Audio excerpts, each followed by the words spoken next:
हरे राम राम राम हरे हरे, हरे कृष्ण कृष्ण कृष्ण हरे हरे। नमस्कार सबैजनालाई। म प्रेक्षा पराजुले फेरि पनि हजुरको सामु उपस्थित भइ नै सकिसकेको छु श्रीमद् भागवत महापुराणको बारेमा हजुरहरूलाई बताउनको लागि। आज चाहिँ म हजुरहरूलाई अध्याय 2 मा रहेका सम्पूर्ण कुराहरूको बारेमा बताउन यहाँ उपस्थित भइ सकिसकेको छु। अध्याय 2 प्रथम स्कन्द श्रीमद् भागवत द्वितीय अध्याय भागवत कथा र भगवत भक्तिको महात्म्य। वाक्यार्थ।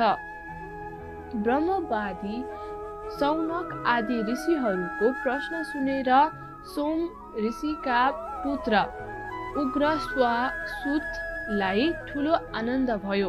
उहाँले ऋषिहरूको मंगलमय प्रश्नहरूलाई प्रशंसा गर्दै यस प्रकार भन्न लाग्नुभयो। वाक्यार्थ।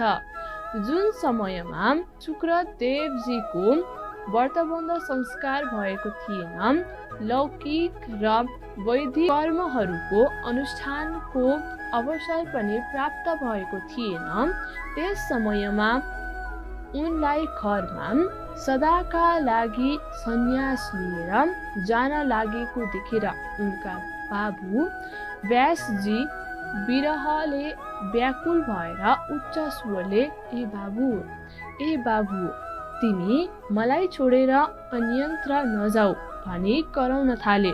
त्यस बेला तन्मय भएका कारणले शुक्रदेवजीका तर्फबाट जङ्गलका वृक्षहरूले उत्तर दिए।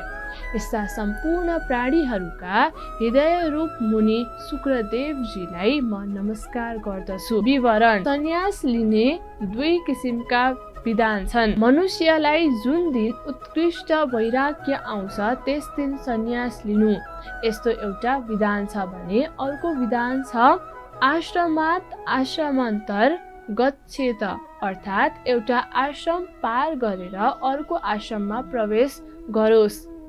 एउटा आश्रम पार गरेपछि अर्को आश्रममा जानु पर्दछ भन्ने विधान अविरक्त व्यक्तिका लागि हो। जुन दिन वैराग्य आउँछ त्यही दिन सन्यास लिएर हिँडोस् भन्ने यस वचन अत्यन्त वैराग्य भएका व्यक्तिका लागि हो। वेदहरूको अध्ययन नगरिकन यज्ञहरूद्वारा देवताहरूलाई प्रसन्न नगरिकन जो व्यक्ति मोक्ष मार्गमा प्रवेश गर्दछ उसको पतन हुन्छ भनी मनुस्मृतिमा भनिएको छ। वेद अध्ययन द्वारा मनुष्य ऋषि ऋणबाट मुक्त हुन्छ। योग्य सन्तान उत्पन्न गरेपछि मानिस पितृ ऋणबाट मुक्त हुन्छन् भने यज्ञहरूको अनुष्ठानद्वारा देवताहरूलाई प्रसन्न गरिएपछि देव ऋणबाट पनि मुक्त हुन्छ। त्यसकारण वेद अध्ययन, योग सन्ततिको उत्पादन र यज्ञहरूको अनुष्ठान गरेपछि मात्रै सन्यास मार्गमा प्रवेश गर्नु भन्ने मनुको आज्ञा छ। परन्तु सुखदेवको न वेदको अध्ययन गरेका थिए, न योग्य सन्ततिलाई उत्पन्न गरेका थिए, न त उनले कुनै यज्ञको अनुष्ठान नै गरेका थिए। फेरि उनले कसरी सन्यास लिए भन्ने प्रश्न उठ्न सक्दछ। यसको उत्तर हो विषय वस्तुमा आकर्षित हुने सामान्य रोगी व्यक्तिहरूका लागि आश्रमात् आश्रमान्तर गच्छेत यस्तो विधान गरिएको छ। सुखदेव अत्यन्त विरक्त हुनाले उहाँ निर्वृत्ति मार्गका अनुयायी हुनाले उहाँलाई उक्त 3 प्रकारका ऋणहरूमध्ये कुनै पनि ऋणको स्पर्श गर्दैनथ्यो। त्यसकारण त्यस्ता व्यक्तिहरूका लागि यद हरेव विच्चेत तद हरेव प्रव्रजेत यो विधान गरिएको हो। वाक्यार्थ। यो श्रीमद् भागवत अत्यन्त रहस्यात्मक पुराण हो। यसले भगवानको वास्तविक स्वरूपको अनुभव गराउँछ अनि यो पुराण समस्त वेदहरूको सार हो। जो मनुष्य अज्ञान रूपी अन्धकारमा फसेका छन् अनि त्यस अन्धकारबाट पार हुन चाहन्छन् उनीहरूका लागि आध्यात्मिक तत्त्वहरूलाई प्रकाशित गर्न एक अद्वितीय दीपक हो। यो उनीहरूमाथि नै करुणा गरेर ठुला ठुला मुनिहरूका पनि आचार्य सुखदेवजीले यसको वर्णन गर्नुभएको हो। त्यस्ता सुखदेवजीको शरणमा म पर्दछु। विवरण: यस श्लोकमा अज्ञानलाई अन्धकारसँग तुलना गरिएको छ।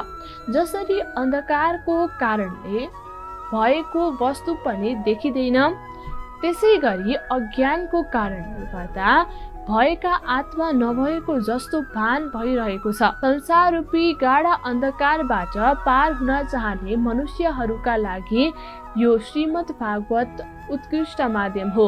यो श्रीमद् भागवतको विशेषता बताउनका लागि यस श्लोकमा 4 वटा विशेषण आएका छन्। स्वानुभावक यस शब्दको व्युत्पत्ति प्रक्रिया यस प्रकार छ: स्व अनुभावो यस्य तत स्वानुभवम्।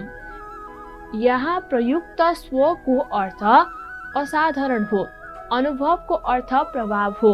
यसकारण असाधारण प्रभाव भएको मान्ने अर्थ यस समस्त पदबाट आउँछ। भगवत अज्ञानको निराकरण र भगवत प्राप्तिका लागि असाधारण माध्यम भएका भगवतको विशेषणका रूपमा स्वप्नुभवम् यो पद आएको हो। अखिल श्रुति सारण यस पदको चर्चा गरौँ। अखिल श्रुतिना सारमु यस विग्रहबाट तत्पुरुष समास भई अखिल श्रुति सारम यो शब्द बनेको छ। यस पदको सामान्य अर्थ सम्पूर्ण वेदहरूको सार भन्ने हुन्छ। सम्पूर्ण वेदहरूको अध्ययन गर्दा हुने ब्रह्म तत्व साक्षात्कार केवल श्रीमद् भागवतको अध्ययनद्वारा हुने भएकाले यो श्रीमद् भागवतलाई अखिल श्रुति सारम अर्थात् सम्पूर्ण वेदहरूको सार भनिएको हो। यहाँ श्रीमद् भागवतका लागि आएको तेस्रो विशेषण हो एकमम एकमम अर्थात् हो अद्वितीय अनुपम अर्थात् कसैसँग दाज्न नमिल्ने। चौथो विशेषण हो अध्यात्म दीपम आत्मिनी इति अध्यात्म तस्य दीपम अध्यात्म दीपम। शरीरभित्र अन्त कारणको साक्षी रूपले बसेको आत्मालाई अध्यात्म भनिन्छ। दीप शब्दको अर्थ साक्षात् प्रकाशक हो। त्यस्तो आत्माको ज्ञान श्रीमद् भागवतको अध्ययनद्वारा हुने हुनाले यो श्रीमद् भागवतलाई अध्यात्म दीप भनिएको हो। संसारीहरूमाथि दया गरेर उक्त 4 विशेषणहरूले युक्त भएका रहस्यात्मक पुराणको उपदेश गर्ने मुनिहरूका पनि गुरु भएका व्यासका पुत्र श्री सुखदेवको म शरणमा पर्दछु भनेर यहाँ सुतजीले सुखदेव प्रति आफ्नो अगाध श्रद्धा व्यक्त गर्नु भएको छ। वाक्यार्थ: मनुष्यहरूमा श्रेष्ठ भगवानका अवतार नारायण र नर रूप ऋषिहरूलाई सरस्वती देवीलाई त्यसपछि भगवान वेद व्यासलाई नमस्कार गरेर संसार र अन्तकारणका विकारहरूमाथि विजय प्राप्त गराउने श्रीमद् भागवत महापुराणको पाठ गर्नुपर्दछ। वाक्यार्थ: हे ऋषिहरू हो, तपाईहरूले सम्पूर्ण विश्वको कल्याण गर्ने कृष्ण सम्बन्धी प्रश्न मसँग गर्नुभएको छ। यस प्रश्नले अन्तःकरणको शुद्धि हुन्छ। वाक्यार्थ: मनुष्यहरूका लागि सबैभन्दा ठुलो धर्म त्यही हो जुन धर्मको अनुष्ठान गर्नाले अन्तःकरणमा कुनै पनि कामना र विघ्नले रहित भएका भगवान नारायण प्रतिको भक्तिको आविर्भाव हुन्छ, जुन भक्तिद्वारा अन्तःकरण प्रसन्न हुन्छ।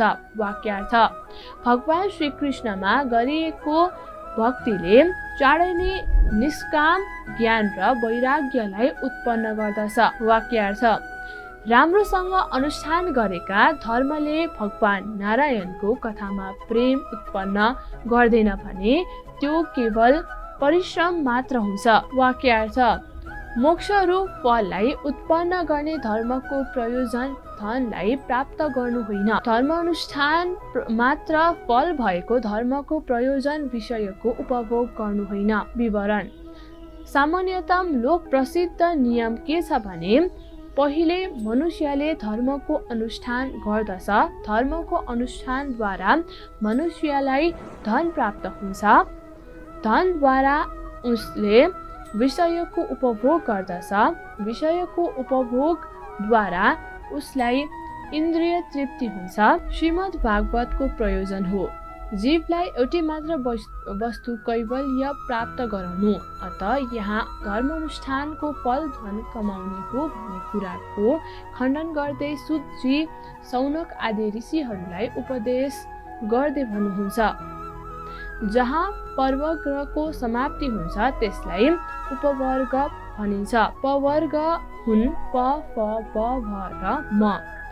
पको अर्थ हो पतन, पलो अर्थ हो पलासा, बको अर्थ हो बन्धन, भको अर्थ हो भय र मको अर्थ हो मृत्यु। अर्थात् मोक्ष भनेको त्यो स्थिति हो जहाँ पतन, पलासा, बन्धन, भय र मृत्युको अभाव छ। धर्मको वास्तविक फल मोक्ष प्राप्त गराउने हुनाले यहाँ अल्पज्ञ यो शब्द धर्मको विशेषणको रूपमा आएकाले धर्मको अनुष्ठानको मुख्य फल चित्त शुद्धिद्वारा ज्ञान प्राप्त गराएर जीवलाई मोक्ष प्राप्त गराउनु हो भन्ने बुझिन्छ।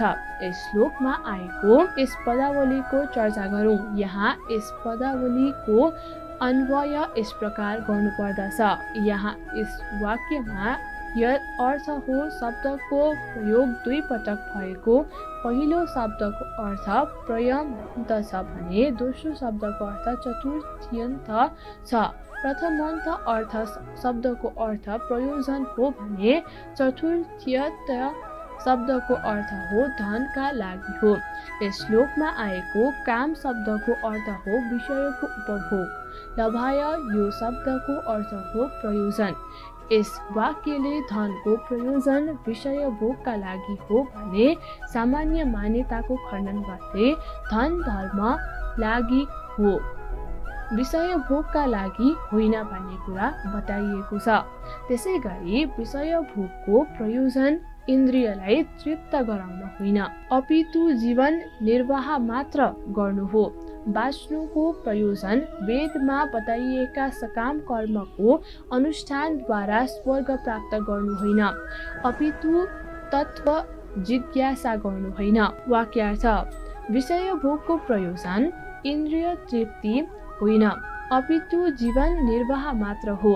जीवनको प्रयोजन वेदमा बताइएका कर्महरूको अनुष्ठानद्वारा स्वर्ग आदि फल प्राप्त गर्नु होइन, अपितु तत्व जिज्ञासा हो। विवरण यस श्लोकमा आएको जीव शब्दको अर्थ हो जीवन। जीवनको प्रयोजन वैदिक कर्महरू गरेर स्वर्गलाई प्राप्त गर्नु होइन, अपितु तत्व जिज्ञासामा गर्नु हो।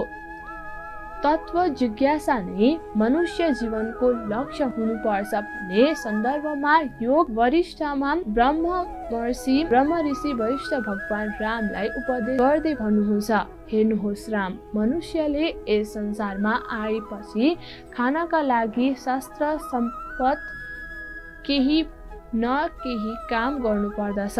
प्राण धारण गर्नुका लागि अर्थात् बाँच्नका लागि खानु पर्दछ।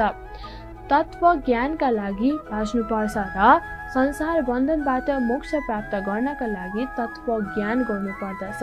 तत्व हो भन्दछन्, त्यही अद्वितीय ज्ञानलाई कसैले ब्रह्म भन्दछन्, कसैले परमात्मा भन्दछन् भने त्यसैलाई कसैले भगवान पनि भन्दछन्। विवरण यस श्लोकमा आएको अद्वय ज्ञान तत्वका विषयमा चर्चा गरौँ। यस संसारको उत्पत्ति हुनुभन्दा पहिले भएको वस्तु केवल आत्मा हो।